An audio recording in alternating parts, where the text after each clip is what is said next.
Thank you for letting me come back again for part 3 of our 4-part series on organizational climate. Just for reference, I think I showed this last time, but we're working through this book, basically one of the Bibles for organizational climate. So this is where I'm getting my information. I'm not just making it up. So if you have any doubts that I'm making it up, that's where it all comes from. Just want to do a quick recap of kind of what we have gone through in the first 2 sections. First is just talking about what is a climate. So climate is our basic assumptions. These are the fundamental truths that we hold about humanity, big things. They're really not very tangible, but they support everything else. Our espoused values, those are the things that we value, how we view, we respect. Our core values of quality, teamwork, safety, all of those things, our espoused values, and that ultimately results in our climate, or how the culture feels when we enter into the organization. If you remember, I used the analogy of wind chill, right? We can see that the temperature outside is 20 degrees, but when we walk out and there's a 15-mile-an-hour wind, it doesn't feel like 20 degrees anymore. It feels colder. So that's what climate is. And when we have a strong climate, they all reinforce each other. So they're working almost in a big cycle. They always reinforce one another. So when people experience our climate, they can go, oh yeah, those values make sense. Or oh yeah, those are the assumptions that are present in this organization. What happens though is when we have a weak climate, those things are fractured. So our climate, what people are experiencing, doesn't get reinforced. It doesn't reinforce our values, and it's not influenced by our assumptions and our values. So I've used this example before. A basic assumption here at St. Luke's is that people are intrinsically valuable and important. That leads to us espousing values of compassion and respect. But when someone experiences public reprimands, and not listening to an employee or a team side of the conflict, and inconsistent discipline, that doesn't reinforce those values to that person. It makes them feel like, hey, wait, you're acting inconsistent with our values and with our assumptions. And then that leads them to kind of splinter and create their own values. Well, they don't actually view compassion and respect. They are more important. They value self-focus. They value comfort, not having hard conversations. They value a lack of integrity. And then ultimately that leads them to believe that people are an expendable commodity. And so this is kind of a dramatic example, but this is how weak climates kind of create these weird narratives. I don't know if you've ever heard of if people come to you with complaints and they come at you with this like wild motivation for your behavior, and you're like, where is this coming from? That's not me at all. Well, this is where it comes from, is when the perceived treatment that they get, or the experience of our climate, doesn't match our values, and they just kind of interpret it on their own. So that was kind of the crux of the first organizational climate, part 1. Part 2, we really focused on your role as a leader in embedding your values and organizational values into the culture and into the climate. And so we talked about all of these primary embedding mechanisms, what leaders regularly pay attention to, what you measure, what you control on a regular basis. People notice that. They know that, hey, if I do this or if I don't do this, I'm going to get talked to about it, and so I need to make sure that I'm consistent in this area. How leaders react to critical incidences and crises. We talked about, if you are all, gung-ho on the values, and then something bad happens and you lose your mind, people notice that, and they're like, oh, you must not really actually believe these. And so those moments of crises are when our true values and our true assumptions really come to the surface, and it's a great example to reinforce the climate that we want in our areas. Deliberate role modeling, teaching and coaching. So are you walking the walk? How leaders allocate resources. Do you have time on your team? Do you allocate time in your team for your team members to actually talk to one another and build that value of teamwork? Also, what are you budgeting for? And then how leaders allocate rewards and status, and then how leaders recruit, select, promote, and excommunicate. If you are known for promoting very high output jerks, people are going to think that's what it takes to succeed in your area. And so, as we talked about last time, what are you promoting? Are you promoting people that support our values and reinforce the climate that you want? Or are you just looking at production, or are you just looking at something else? And so those are ways that we can positively embed culture and value into our teams. All right, that was very, very long. I can send out links to the actual videos if you wanted to rewatch them. You can do that. So we understand climate, we embedded beliefs and cultures, and today we're going to talk about creating motivation for change. And so creating motivation for change, I'm not going to talk through like a full technical change kind of campaign. I've actually already did that last year. So if you wanted to take a screenshot, this will also be in the slides I can send out. But there's a presentation walking through John Kotter's book, an 8-step framework for successful change. And that gets a lot more technical in kind of the mechanics and the mechanisms of change. But I don't want to focus on that today. Today we're going to be focusing on how do we actually motivate someone to want to change? And so we're going to focus more on the psychological aspect of this. And both Ed Schein and John Kotter, they based their work off of a guy named Kurt Lewis. He's kind of known as the father of modern social psychology. And so they both walk through this framework, and they base it off of this kind of 3-step idea. It's that you need to unfreeze, you need to change and redefine, and then you need to refreeze. Okay, and so we're going to be focusing primarily on the unfreeze. So how do you break people of their bad habits? How do you create a motivation for them to actually want to change? And like I said, we're focusing more on the people here and not on the mechanisms or the actual technical elements of change. And what they argue is that all people basically strive for this: a quasi-stationary equilibrium. Comfy in bed. You maybe toss and turn a little bit, but you're pretty much content. Maybe you have to get up to pee more as you get older, right? Go see your doctor if that's happening. But this is what we want. We want to be comfortable. We want to be in a state that's not totally static, but is relatively not too many highs and not too many lows. And so think about it. When you are in bed, maybe this morning when it's extra cold, what motivates you to get out of bed? Do you want to get out of bed just because you want to be discomfort? You want to experience discomfort? No, something motivates you to get out of bed, right? Maybe it's a screaming child. Maybe it's an alarm clock. Maybe it's you're just excited to get out and work for the day. But all of us, we have to get out of that kind of state of comfort if we're going to be productive and actually contribute. How many of you have just sat in your bed and go, oh, get up, get up, get up, get out of bed? Anybody? Yeah, that's right. Yeah, we all are like that, right? So we need to have some sort of motivation. And what he says in the book is that we need to understand what triggers the desire for someone to deliberately change something that is currently in a quasi-stationary equilibrium. So if people are generally relatively content with what's happening, if they're generally relatively comfortable, how are we going to actually get them to want to change, right? Because we can be like my dad, who saw me as a junior higher, turned on the lights and ripped my covers away and get up, it's time to go to school. We can do that, and did it work? Yeah, I mean, I got out of bed. I didn't have a good attitude. I certainly didn't swear under my breath about him. That's not the type of leader we want to be, right? We don't want to be that type of leader. We want to be the leader who kind of coaxes them out of bed, so to speak. That was weird. Don't listen to that. But we want them to decide for themselves. To be willing to leave kind of the comfort zone and embrace difficulty and to embrace change that you might not get back to that equilibrium right away, but in the end it's going to be even better.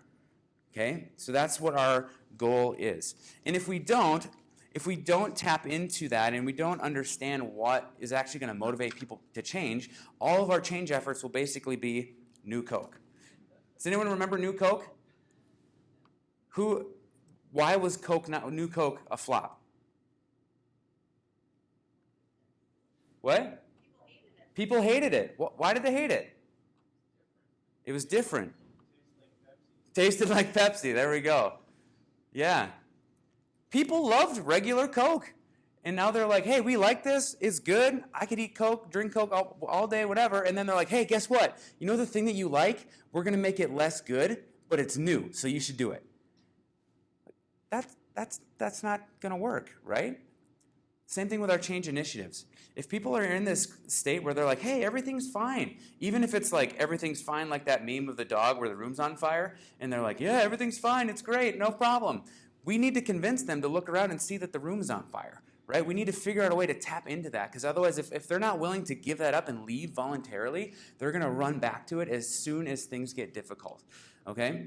I also think of it, if you need another analogy, if you're a Lord of the Rings fan, the difference between Gollum losing the ring, it was stolen from him, and therefore he was obsessed, miserable, and all he was consumed with was getting the ring back, versus Bilbo, who voluntarily gave it up and was able to go on with his life and find actual fulfillment in his life later on. It's the same kind of idea.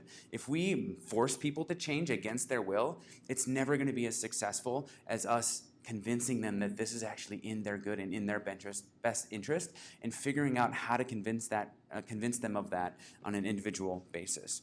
And so in order to not be new Coke, we need to figure out what is going to motivate them. And the best way to do that is to think about where's the pain. So all of us, even if you have a great culture, there's going to be pain points, right? It might be, think about, when you go to the doctor, there's the 0 smiley face, pain level, and then there's the 10, freaking out emoji. We might not all be at 10, but we're also not all at 0 either, right? So even if things are going relatively well, where are the pain issues? Where are those things that you kind of hear keep coming up over and over again? And so Edgar Schein, he calls this disconfirmation. So any information that shows that someone in the organization, that some of its goals are not being met, or that some of its processes are not accomplishing what they're supposed to be, right? So these are the pain points that we have. Where is our culture and our climate not working? Where are the pain points that we continue to feel? So this is disconfirmation is probably the most obvious way that pain manifests. But the thing with disconfirmation is it's usually only symptomatic. It does not automatically tell the organization what the underlying problem is. It's just more of a symptom. The next one is survival anxiety. So feeling that something must change for the team or organization to survive. The best way I can tell you this is it's the feeling you get every time Whitney goes over the financials, right? That kind of pit in your stomach of oh my goodness, something's got to change. You don't know necessarily what it is, but it's that feeling of we got to get something going. We got to do this. We can't do this. Or maybe it's after you've gone through another employee conflict. You're like, I can't keep doing this. I can't keep having this conversation over and over and over again. That feeling is survival anxiety, and it's a good thing, right? It's not inherently bad, but it's something that we can leverage to help motivate someone to change. We don't want to keep feeling this way, so let's do something to actually change. And so, like I said, these are symptomatic. It's not necessarily going to tell the whole picture, but they're things that you can cue in on, and the best way, regardless of whatever type of pain you're feeling, the best way to get it is to listen to your team. Listen to what they're telling you. What are their frustrations? What are their areas of conflict? What are their reoccurring complaints? They're going to tell you these things. And the hard part about leadership is being able to slow down and listen and actually take those to heart and kind of figure out how we can make those into a problem that we can solve. And some exercises that can be really helpful, I've done some of these with different departments, is current versus future workplace. So how would you describe the workplace now, the climate of your team? How would you describe that in 1 or 2 words? Okay, and then if you could, not necessarily an ideal workplace, because there is no such thing as an ideal workplace, but if you could think of your future workplace that would be a place that you would love to go to, what would that look like? And compare how they're different. That can be a great exercise that really gets people on the same page. Like I said, I've done this with several departments, and it's actually really freeing, because once you get through the first 3 concerns, everyone's like, we can actually talk about this? I can actually say that things aren't all peachy and roses, and then people really start to get into it, and then we can talk about, okay, well, what do you mean by overly negative? What does that look like? How do you experience that? It can really help you figure out what are these pain points and allow us to put some language behind it so that we can actually make it a problem that we can solve, instead of just kind of this recurring, yeah, what are you going to do? We have agency over our team, and our team has more agency than they think. I think so often our teams look to you to solve all their problems, when certainly you can help, absolutely, and you should. But they have agency too, and I think the more that we get into these exercises, the more we can see where the pain is and actually tie it to a behavior, the more we can actually invoke change and increase that motivation to want to change. Also, you can do a stop, continue, start exercises. In our department, let's talk about the way we interact with each other. What are things that you wish people would stop doing? What are the things that you think we should keep doing? We should keep doing these. And what are things that we're not doing that we should start doing? Those are some great ways to help foster discussion with your team, or even just brainstorming with your leadership group of how can you use the pain, this disconfirmation, how can you use that to actually motivate people to change, to tap into the things that really matter to them so that they can be involved and encouraged in the change. And all of that to say, get all of this information. And then I found this quote, which was really helpful from the book. It says, change leaders use disconfirmation data by defining the problem themselves, creating a crisis to change motivation. In other words, creating a problem that we can solve. So it's our job as leaders to contextualize this data and kind of put it into a way that our employees can understand. Okay, and we'll talk through this a little bit more coming up. But I thought that was a really helpful thing to think about. You know, you as a leader, you're the one who kind of gets to see all of the department for the most part, right? I think so oftentimes pain points from our employees is because they can't see beyond their role, right? They don't understand the bigger picture that you do. And so for you as a leader, it's how do you take that disconcerting information, disconfirming information, and how do you actually synthesize that into a problem that people can get behind and motivate them to change? So here's one example. This is focused more on production. We'll get to climate in just a second. But let's say I were to walk in, you walked into your team meeting, you slap this down and you go, hey, we're not meeting our goals, fix it. How are they going to respond?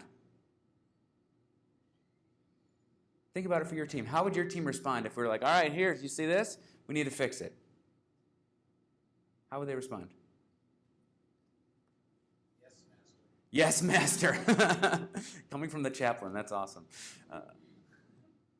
Part of it would probably be the silence that you're facing right now, right? I don't know. I don't know how to fix that. But what if we were to say, okay, here's a problem that we have as an organization. We need to get our visits up. How can we help that? So let's just take HR for an example, because talk about what you know, right? So if this were to come up in our team meeting and go, okay, hey, we can't control how many patients come to us, right? What can we do to eliminate the pain points of our people?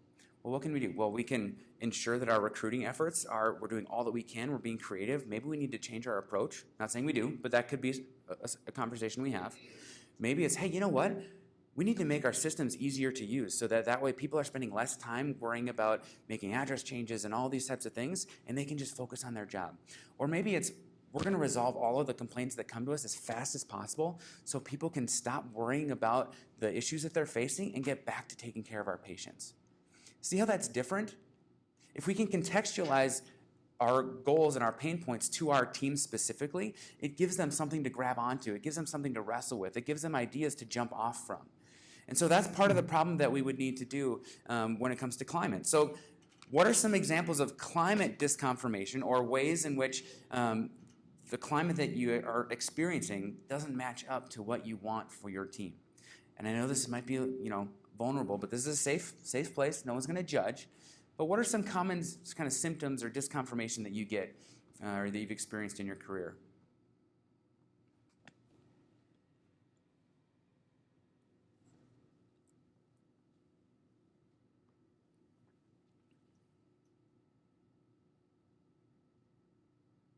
Any ideas? I see some good thinking faces. Good job. What about gossip? Is gossip a disconfirmation of your culture? What do you think? Yes or no? How many say yes? Yeah. Why? What's wrong with gossip? Disrespectful. What else? It's not productive. Why? Yeah, absolutely. It's not always factual. Absolutely. Yeah. Does it foster a climate where people can talk freely about their conflict and embrace conflict as a positive thing? No. So that's gossip. That's one. What's another example of disconfirmation in terms of climate?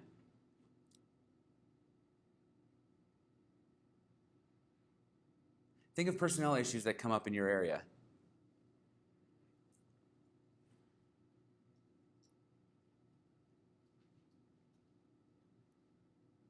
Nothing. We've always done it this way. How many have heard that before? Yeah, everybody probably. So why is that a problem?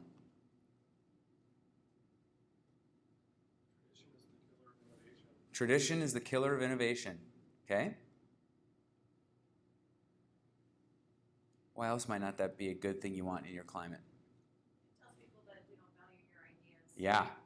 Yeah. Just shut up and do it. Hey, we're good. We don't need your ideas. Absolutely. Yeah. So I want you to think through this. So here's some of the ones that I came up with as well.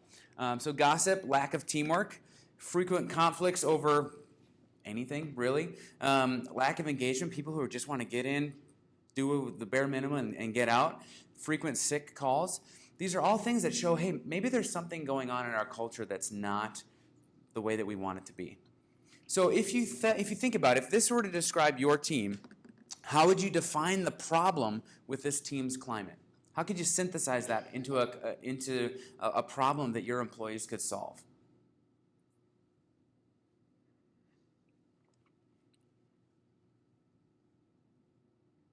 Are you asking for all of these or just for one of them? Lack of engagement, we're doing a lot of talking about what you mentioned earlier, breaking these problems into things that you can solve on a daily basis and then talking about them on a daily and weekly basis. Sure. So making this overwhelming problem into something you can do, make a daily habit. So what would be the problem that you had with, so people were overwhelmed? Lack of engagement. Okay. For us, we're staring at the forest and we can't see the trees.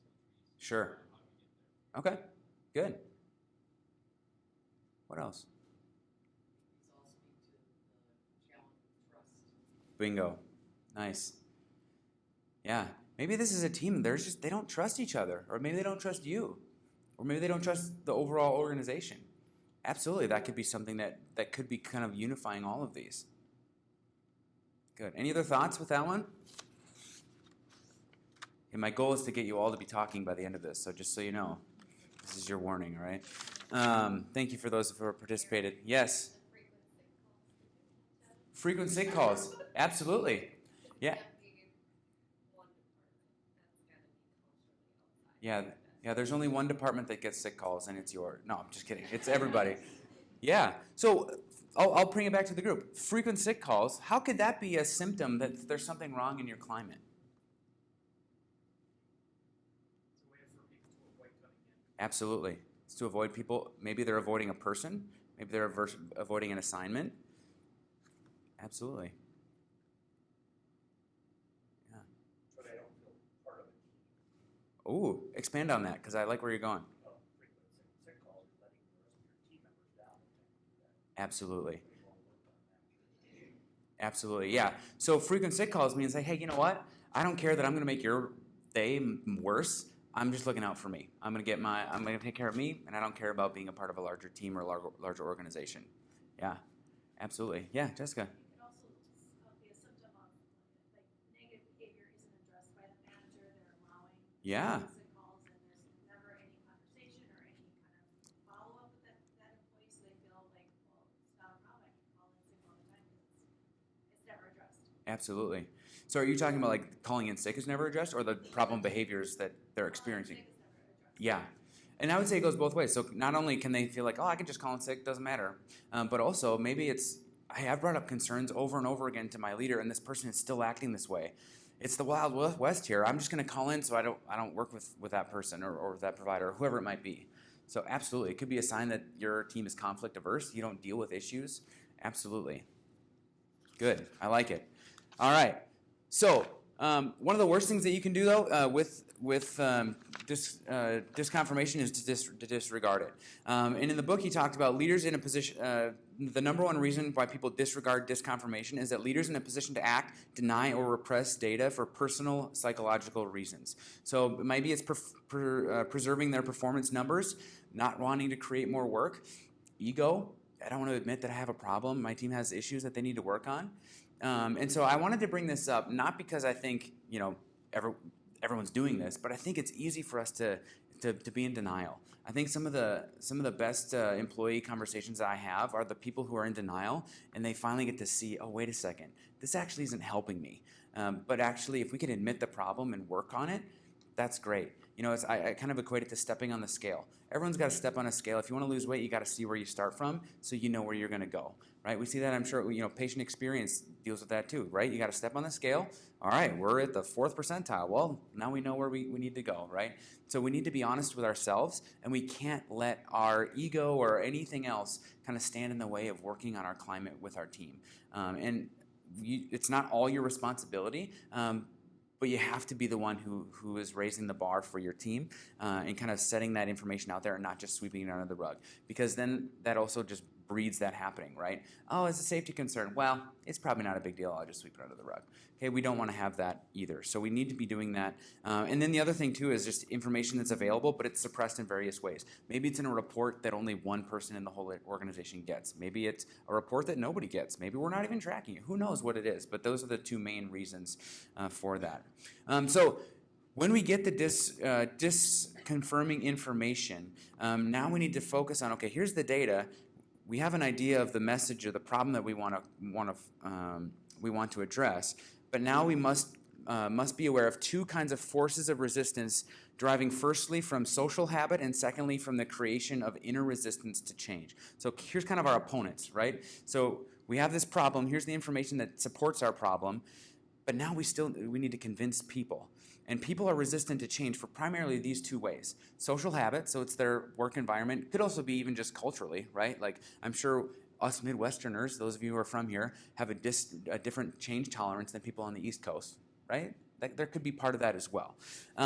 In social habit, I think I'm not going to stress too much about that because I think, and the literature points out to more concretely, let's focus on the individual, and that will help change the team. Also, too, going back to the last session, you embedding the positive values will also help to change those social habits as well. But we need to realize that people have an inner resistance to change, or as a legendary leader with over 900 years of experience once said, you must unlearn what you have learned, right? We all must do that, right? If we need to learn to do something correctly, you need to unlearn what you have learned. I don't know if anybody golfs or plays tennis or anything like that, but one of the hardest things to do is to change your stroke, right? If you've been swinging one way your whole life and they're like, you know what, actually, you are doing this wrong. How hard is that to change? It's so hard to kick that old habit. If we just try to just change and not unlearn what we've learned, we're not going to be successful. So we need to unlearn what we've learned in order for us to kind of be built back up. So that's that unfreezing, right? We need to do away with the things that aren't working so that we can make room and learn new things. The other thing that I wanted to point out too is that it was in the book they talked about you need to think about your employees now as learners, not just your employees, right? They're people who need to learn something, and so we need to support that learning. And I think just that little shift, I know some of you might be like, well, that's just semantics, it doesn't matter. But think about that. If you think of it like, okay, I'm just going to expect them to change. Here's the information, change. Versus, okay, this person is a learner. There's different learning styles. There's different learning speeds. There's different cognitive abilities. How can I best support that person in their own learning process?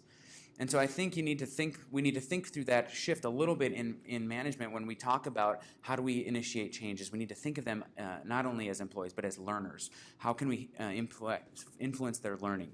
And the reason why I want to bring up this and really drive this home is because one of the biggest reasons people have inner resistance to change is something called learning anxiety. So in the process of unlearning and learning new habits, you realize you may not be able to do it, or you may temporarily be incompetent during the learning process. The book says, as long as learning anxiety remains high, an individual will be motivated to resist change and not engage in the learning process right now. So go back to that person in the bed metaphor, right? If they're sitting there cozy and you come up and go, hey, do you want to climb Mount Everest? They're going to go, no, I can't do that. I'm never going to learn that. I'm going to be such a dope. I've never even gone on a hike in my whole life, right? So what we need to do is we need to see that learning anxiety, and we need to figure out how we can address that and speak to that. So change resistance due to learning and anxiety comes across in these 5 fears. Fear of loss of power or recognition. So with this new learning, this new task, this new way of doing things, I might have less power or status than we had before, right? You see this a lot with veteran employees. You know, I'm here, I'm the expert. Everyone knows everything, and now we're all learning something different. Well, guess what? I'm not the expert anymore. I'm learning something new, and that scares me. I'm sure we've all run into that person who they resist change because they know that this is my thing. I'm the person who knows this, and now if we're going to do something different, who am I? So that's a real fear, and that's a significant thing. And so how can we come alongside those people? Fear of temporary incompetence. During the learning process, we feel we will not feel competent because we've given up the old way and we've not yet mastered the new way.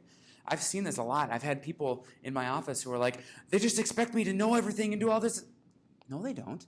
We know that you're going to be learning, but they feel that in their minds. And so how can we put them at ease in a way to know that we expect a little bit of temporary incompetence? We expect you to not get this perfectly right off the bat. Similarly, fear of punishment for incompetence. Sometimes it takes a long time for employees to learn. And some learn faster than others, right? I always love the analogy of a bag of popcorn. You know, if you cook popcorn, some are the first kernels to pop, and some of them are just burnt at the bottom of the bag. They're never going to pop. They're never going to learn, right? Same thing with our employees, right?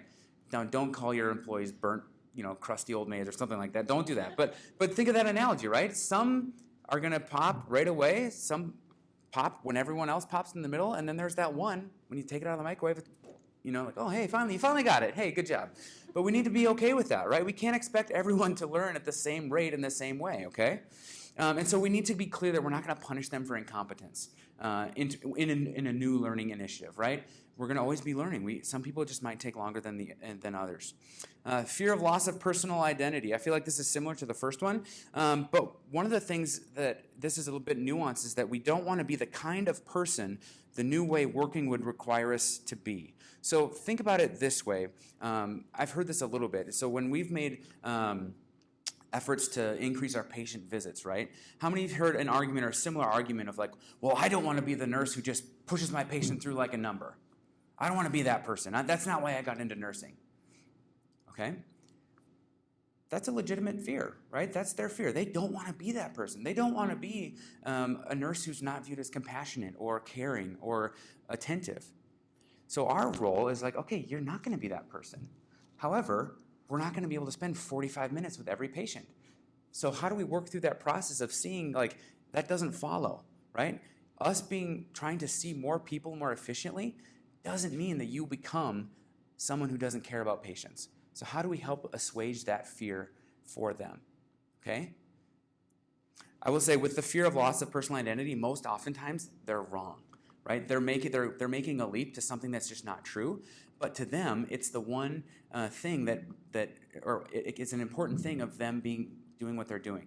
In the book, they actually used an example of providers who had to switch to an EMR. They were like, if I have to type everything on an EMR, I'm not going to be able to make eye contact. I'm not going to be able to really connect with them. And after going through the change process, they were like, you know what? As long as I'm attentive, even if I'm not eye contact, if I can be listening and engaged and respond and act, I think I've actually had better outcomes because of that. So we need to help them push through that and move forward in that way. And then the last one is fear of loss of group membership. Hey, if you're going to embrace this new way of doing things, you're out. You're not part of the in-group anymore. You sold out to management, things like that, okay?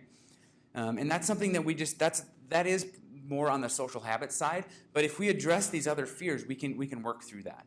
And we'll have an exercise here in just a few minutes where we can practice this. But one of the things that I wanted to do to help think through when you see these types of issues and you see these types of learning anxiety is to look at them from a task readiness perspective. And so this is totally stolen from two guys named Ken Blanchard and Paul Hersey. It's a situational leadership model. But the main point of that model is that every person, every employee has a different task readiness for the different tasks, right? And they do it on a scale of are they willing and are they able? Willing or confidence and are they able?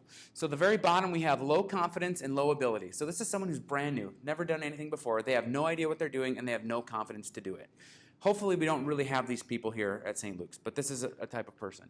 Next is they're confident, but they're lacking skills. This is like the overeager person who's like, yeah, let's do it. Here's how I'm going to do it. And you're like, don't do it that way. That is awful.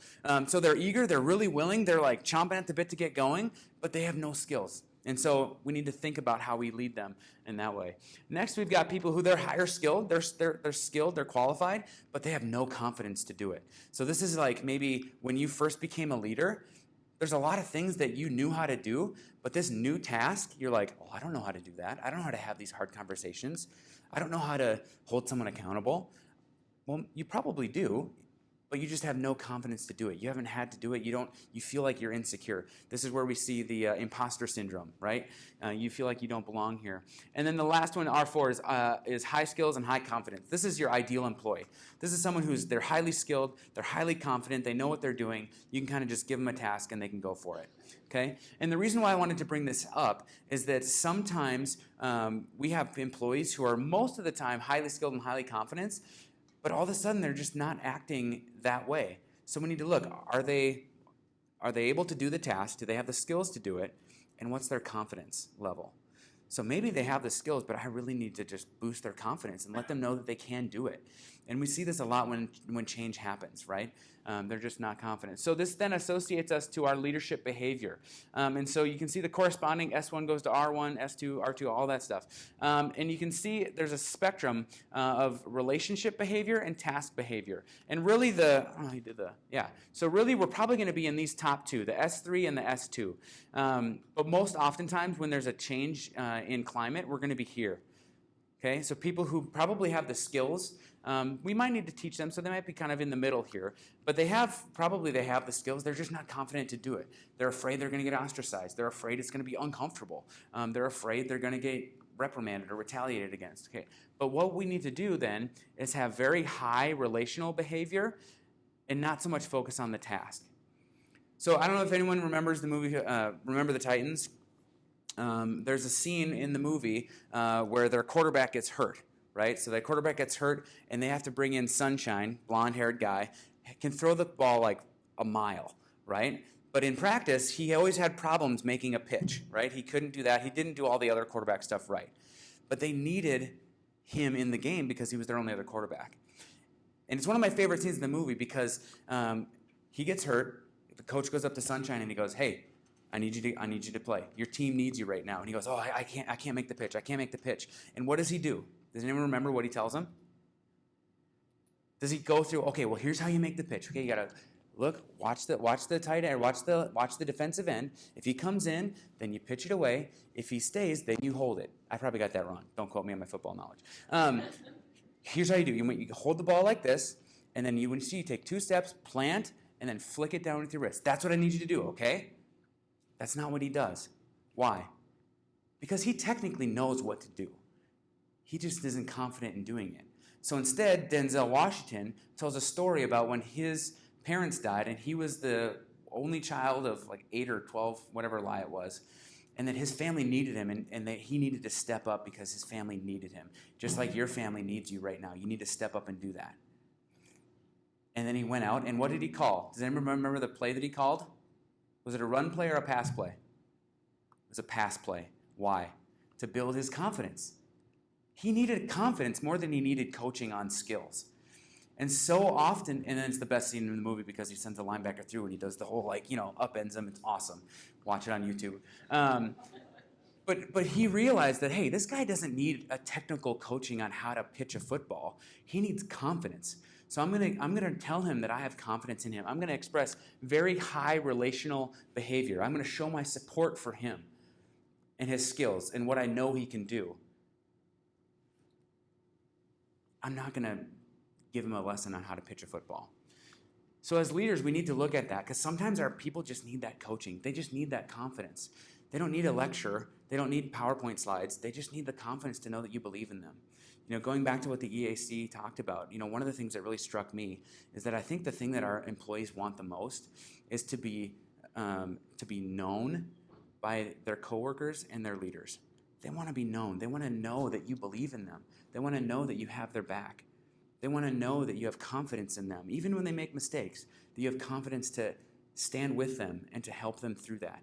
And I think that will help us through all change initiatives and really your whole leadership journey. So I hope that's helpful. There's a whole lot more. I could do a whole other training on this topic, but I wanted you to get that idea that not all employees will be at the same readiness level for all tasks, and sometimes you need to just give them some confidence rather than teaching them how to do the skills that you need them to do. And so here's we see the fears that we have. I think those are the roots of actually the issue. Most people don't come often and go, hey, you know what, this change that you had, I'm really afraid that people aren't going to value me on the team anymore. No one ever says that to you. It comes out in denial. This is never going to work. No, we've tried so many things. It's just the next fad. It's not going to work. I'm going to hold out, and you guys will you can do your thing, and I'm not going to do it because it's just all going to go away again. Maneuvering or bargaining. Well, fine. I guess I'll do it, but I need extra pay for it. How many have heard that before? Lots, right?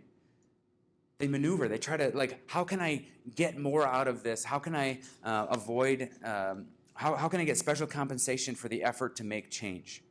They want convincing that it's in their own interest and it will benefit us. And then also scapegoating or passing the buck, dodging. I just lump this all in avoidance. So avoidance is convincing ourselves that the cause is in some other department, person, or group, and that the data doesn't apply to us, and that others need to change first. I see this a lot with climate. You know what? If we just get rid of this person, we'll be good. That's the problem person. They need to change. These are all different things, but so what we have to do as leaders, we can't settle for the fruit of the issues. We need to be able to drill down and get to the root of the actual issue, because then we can actually start addressing and finding them some motivation to change. So how do you do that? How do you get past the root? How do you get past the fruit and go directly to the root of learning anxiety? Well, first step is recognizing the fruit, right? So are they in denial? Are they scapegoating? Are they maneuvering? What are they actually doing? And then you need to question with curiosity and an indirect tone. So don't ask why, ask what. And I know that sounds weird, but one of the things when you ask why is that it comes across very defensive or very accusatory. So for example, if I were to ask you, why don't you agree with this? Kind of puts you back on edge a little bit. Versus, what if I were to ask, so in what ways are you not convinced that this will be effective? You're asking the same thing, but it's less defensive. You see, when we ask a question, we can either be looking for facts or we can be looking for feelings. And when you're looking to the root of this, you're more looking for feelings. Yes, you're looking for facts too, but you're more concerned with the feeling, right? Because if someone is like, well, I don't think this is going to work because it's going to put more work on me. Well, factually, that may or may not be accurate, like Dee Dee pointed out, right? Like with gossip, it might be true, it might not be true. But really, what's the main message there? I feel overworked, and I don't want to get more work added onto me. Okay, that's very valuable. That's very important for us to understand. So now we could be going back to the fear of they might be fearing being punished for temporary incompetence. So how do we address that? Same thing with, why didn't you complete that report yesterday? Ooh, I don't know. Versus, hey, I know we talked about getting that report done yesterday. I noticed that you didn't get it done. Did something come up that I should know about? Different, right? So it's all about in our approach, and especially in our culture where people are increasingly distrusting of leadership and people in authority, we have to come to them with this softer, curious, indirect, tentative tone. That doesn't mean that we're a pushover, right? But it also doesn't mean we're not looking to pick a fight either. And I think this is hard when we are limited on time, because we just want to get to that information, but we have to remember how we get that information is very important. And then keep digging until you get to the roots. I had a debate coach one time who, whenever we would go and give our thesis, I've probably shared this before, but I'm going to share it again. We would come up with our thesis of what we wanted to debate, and she would go, okay, so what? And you'd have to, so what? So what? So what? She kept asking us, like, why should I care about this? What she was doing is getting to the root of the issue. And so with employees, if they're like, well, this is going to cause more work for us. Okay, well, why do you believe that's the case? Well, because blah, blah, blah. How can we get to, what is the actual root of the problem? And I'm not saying you need to be a psychologist or a therapist, but how can we just not be satisfied with the fruit? Because fruit's really hard to deal with, right? How do you convince somebody that they're in denial? You don't tell them, I think you're in denial here. What? I'm not in denial. That's not how you do it. You come alongside them and showing them that you're doing it for their best interest. And you need to do it genuinely, which is why I think curiosity is so good. If you can be genuinely curious, your questions have an inherent softness to them and an inherent like, hey, I'm on your side here.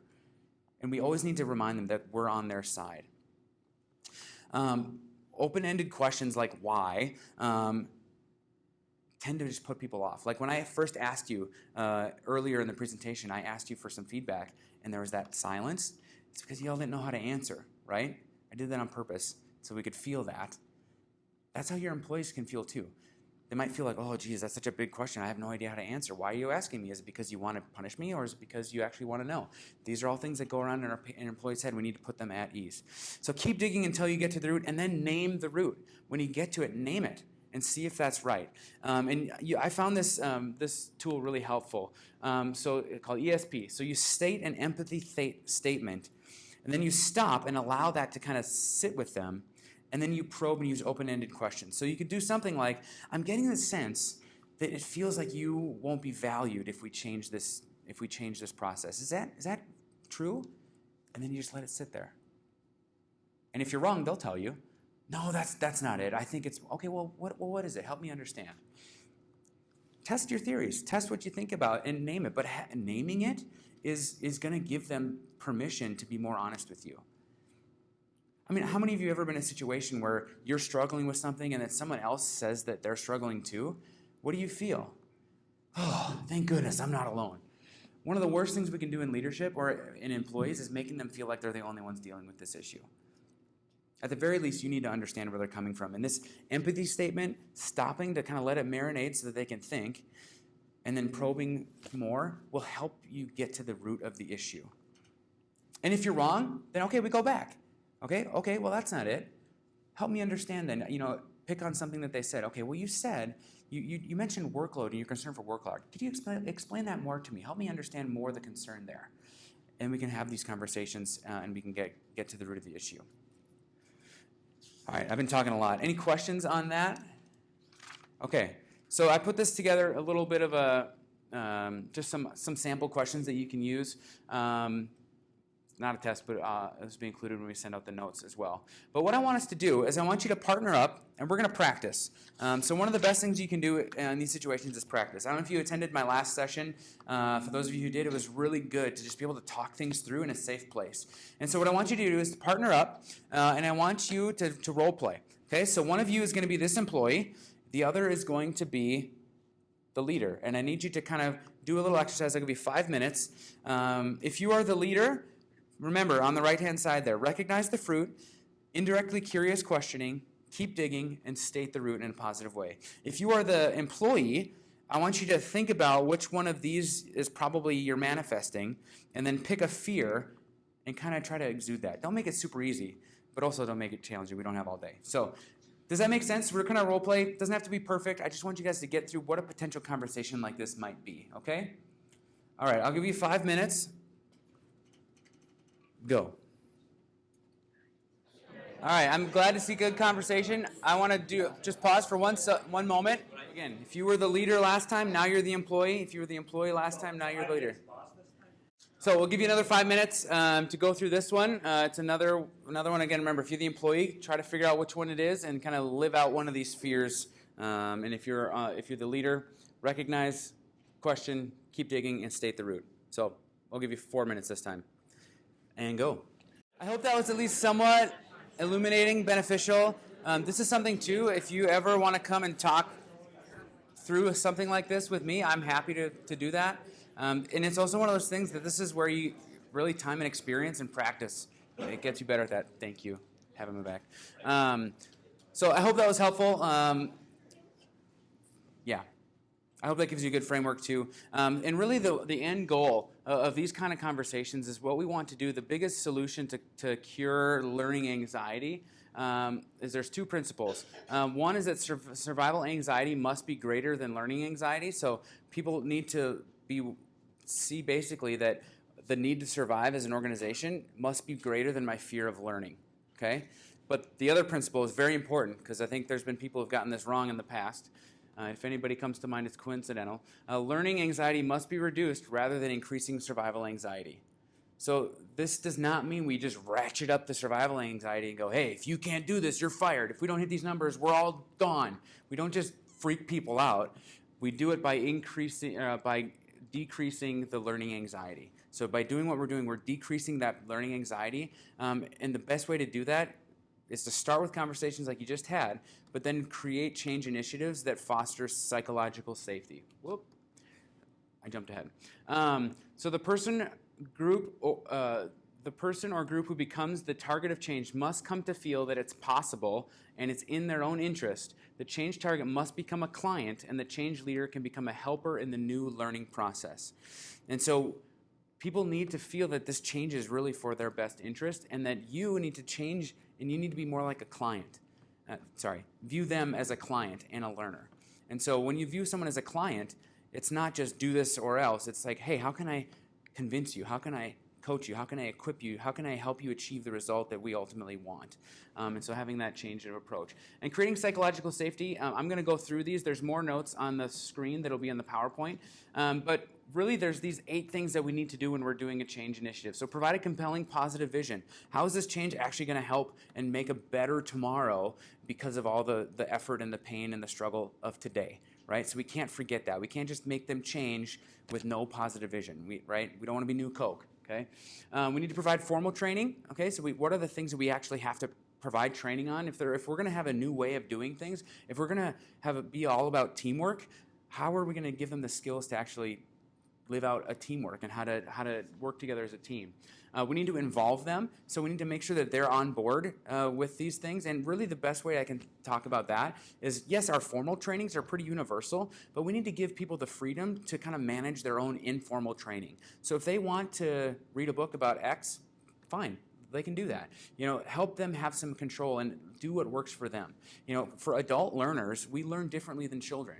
And so adult learners need to have some sort of investment and autonomy over their learning to stay engaged. And so certainly the formal trainings, we keep doing those, but we figure out how to help them come up with an informal learning plan as well. This other one is really important. Train relevant family groups. So if there's a change, no team here operates in a vacuum, right? Except for maybe the negative patient flow rooms, I guess, right? But, wow, joke did not land. That's okay. So we're all connected, right? So what would it look like if we make a change in registration? If not only was registration changed, but all of the different departments that touch registration, Amy goes and says, hey, we're making this change. Here's how it's going to impact you, and here's the things that we need you to do in conjunction with that leadership, and then she can go back to her team and go, hey, guess what? All of these other teams, they've been trained as well, and they're on board with us in this process. Oh, good. We're not the only ones. We're not going rogue. We have some safety there, that it's not just us. Provide resources, provide positive role models, that's you, and then informal leaders as well. Who can they emulate? This is also why I'm a big advocate of shout-outs. In HR we do shout-outs. It's one of the favorite things of the day for me when we have our huddles, is just hearing all the ways that people are supporting each other, because it breeds ideas. It's, oh, that's a good idea, I could do that. And it helps us to just foster this idea of we're going to help and provide role models.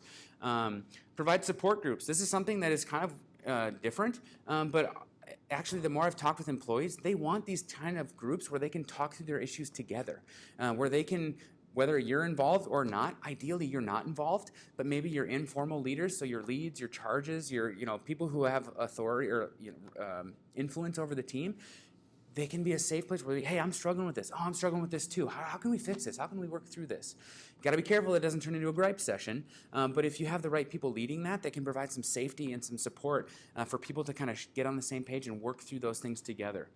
And then for you to remove barriers and build new support systems is really important. So I'm going to go through these quickly just for the sake of time. But then we get into actual change. And the one thing I wanted to talk about here that's the most important is cognitive redefinition. And what we mean by that is redefining the way we think about circumstances we are in, both individually and organizationally, and the role we play. So redefining the assumptions in light of changing values. So what does high-quality patient care mean today? And how is it different than 30 years ago? Just think about it. You don't need to answer. But it's changed, hasn't it? It's changed. So we need to change too. So maybe our team members need to view themselves, hey, we really need to work on our climate. I'm not just a nurse. I'm not just a tech. I'm not just an MA. I'm a problem solver. I'm a negotiator. I'm a conflict resolver. I'm a mediator. I'm a supporter of our team members. How do they need to redefine their role as a leader? As a leader, you've had to do that, right? You went from not being a leader, being an individual contributor, you're being measured by the work that you personally do, to now you're a leader. You're measured by the work your team does, right? So you have to make that shift. Same thing with our team members. If they need to be able to cognitively redefine their role, not fully, but in part, to do that. So how can we help them redefine their role? You are just as much a problem solver and a unifier of people as you are an RN. And so I need you to do that. Way more complex than simply just doing that, but we need to think about how we can redefine our roles in order to embrace the change that we need to see. And in light of that too, we need to then also change our way of defining how we talk.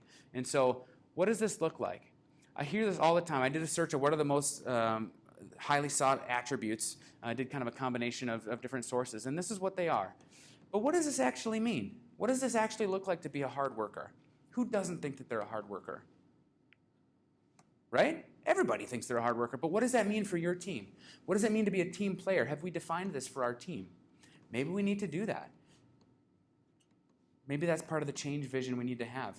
If we want to really change our climate, we need to change how we do that. Motivated. What does motivated mean? What does reliable mean? These are just some ideas. Are we clearly articulating these behaviors? Because the one biggest thing that we can do as leaders is have clearly defined behavioral expectations and be consistent with them. And that's where really, in the book, there's a whole section about do we change culture or do we change behavior first? We can change culture first, but it's really long and it's really painful and it's really, really hard. But if we change behaviors, culture change will come. And changing behaviors is the easiest because it's easy to hold them accountable, set an expectation, and hold them accountable. Be consistent. So that's a charge I would encourage you to do. How you reward and recognize people in a way that reinforces the change. So how do you reinforce that? Do you only shout out production accomplishments, or do you also shout out teamwork things? The other thing I also like to think about is not only in what you reward, but how you reward it. One of the things that my wife and I do for our kids is that we've reserved level 10 celebrations for character things that our boys do. So they may score 3 goals in soccer, they get a 7 on my excited scale. He helps our neighbor when they fall down on their bike, help them get up and walk them home, that's a 10. I go through the roof. That's amazing. That's amazing. I celebrate them. We take them out for ice cream. Why? Because I value that more than scoring goals in soccer, despite what you might think. So think about that for your team, right? What are the things that you go nuts about, you lose your mind, you genuinely get excited about? Are those the things that you want to see in your culture? Are those the things that you need to reinforce? How many of you are fans of the Great British Baking Show, or whatever it's called? Anybody? Who knows what that means? A Paul Hollywood handshake. What does that mean? Excellence. Does he give it to everybody? No. It's for specific. When they've done absolutely everything right, that's what he gives it out. So think about that for you. What's your Hollywood handshake? And then new standards of evaluation. So I'm not saying we throw away our evals, but do we give just as much weight with the shared expectations part as we do with the job duties part? Job duties are essential. Got to do that. Not saying you don't do that. But how many of you in reality go, oh yeah, the shared expectations meets. It's possible. I'm sure some of us do that. What if you spent more time on that than on just the job performance part? Think about that. So, also, can you put more emphasis on team scores? So, less praise for individual stats and more praise for team contributions. Just some ideas. These aren't things you have to do. But think about that. Especially in our individualized society, we so often reward the highest performer. What if that highest performer is the one who contributes most to the team and not most for their own agenda? And then we refreeze. The refreezing happens when they see these changes actually work. We start achieving results and they're actually getting back to that quasi-equilibrium where they're comfortable and we're in a new, better space. So that's how we do it. And if it doesn't work, hey, then we start over. Okay, we didn't solve the problem. Let's go back to the drawing board again and let's do it all over again. I know this is all, I'm holding you back. We have like 30 seconds left. Any questions, comments, concerns, Oprah moments? All right. Well, thank you. I'll send this presentation out. Make sure it gets sent out. Thank you all for your time.